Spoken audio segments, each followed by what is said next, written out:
सावरकर जी के बारे में वास्तव में सही जानकारी का आज के भारत में अभाव ये एक समस्या है।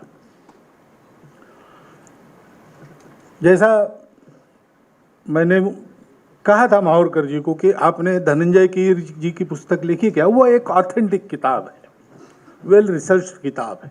उस समय वो एक ही थी और आज दो हो गई है। विक्रम संपत जी ने 2 वॉल्यूम लिखे हैं, ये तीसरी है। तीनों का ढंग अलग अलग है। धनंजय कीर साहब की किताब ये चरित्र है, विक्रम संपत जी की किताब सावरकर जी के सभी बातों पर कमेंट्री है। लेकिन मैं दोनों लेखकों का अभिनंदन करना चाहूँगा कि आज के समय में सावरकर जी के जिन बातों की आवश्यकता सबसे अधिक अपने देश को है, उसको एक सारांश के रूप में, लेकिन with scholarly rigour and research, ऐसा इस पुस्तक में दिया गया है। तो ये तीनों पुस्तकें जिनको सावरकर जी का अध्ययन करना है, उनको एक कंपलसरी रीडिंग के नाते और देखना पड़ेगा इनको, क्योंकि जैसा बताया गया बार बार कि सावरकर जी को बदनाम करने की मुहिम चली और सावरकर जी सामने थे।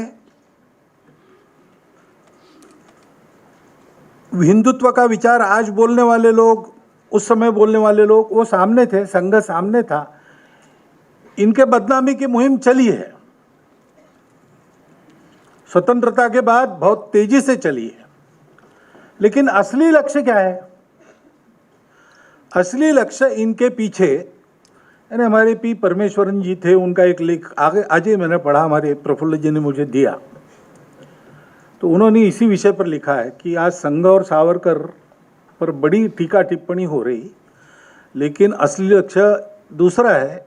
इसके बाद होंगे, नंबर लगेगा स्वामी विवेकानंद, स्वामी दयानंद सरस्वती, योगी अरविंद, इनका लगेगा। क्योंकि जो भारत की वास्तविक राष्ट्रीयता है,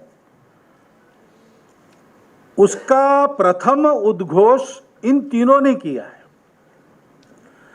और सावरकर जी को टीका का लक्ष्य बनाते समय ऐसा भी लिखा गया है कि सावरकर जी ऐसे क्यों बने, इन 3 लोगों के विचारों के कारण ऐसे बने। क्योंकि लक्ष्य व्यक्ति नहीं है, लक्ष्य है भारत की ये राष्ट्रीयता जो पूरे दुनिया को जोड़ने का एक मार्ग उजागर करती है। और लोग जुड़ जाए तो जिनके दुकान बंद होंगे, उनको लगता है कि ये नहीं होना चाहिए।